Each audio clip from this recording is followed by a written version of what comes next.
Hello! In front of me I have Amazfit Bip 3 Pro and I'm gonna show you how to check the serial number on this watch. First, we need to press the side button to wake up the screen on our watch.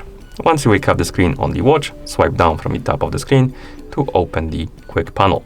Then tap on the settings icon to enter the settings.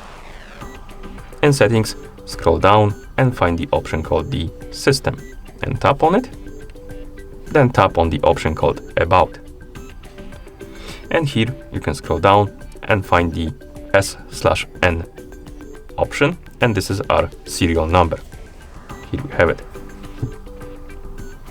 And once you're done checking the serial number, you can press the side button a couple of times to go back to watch face.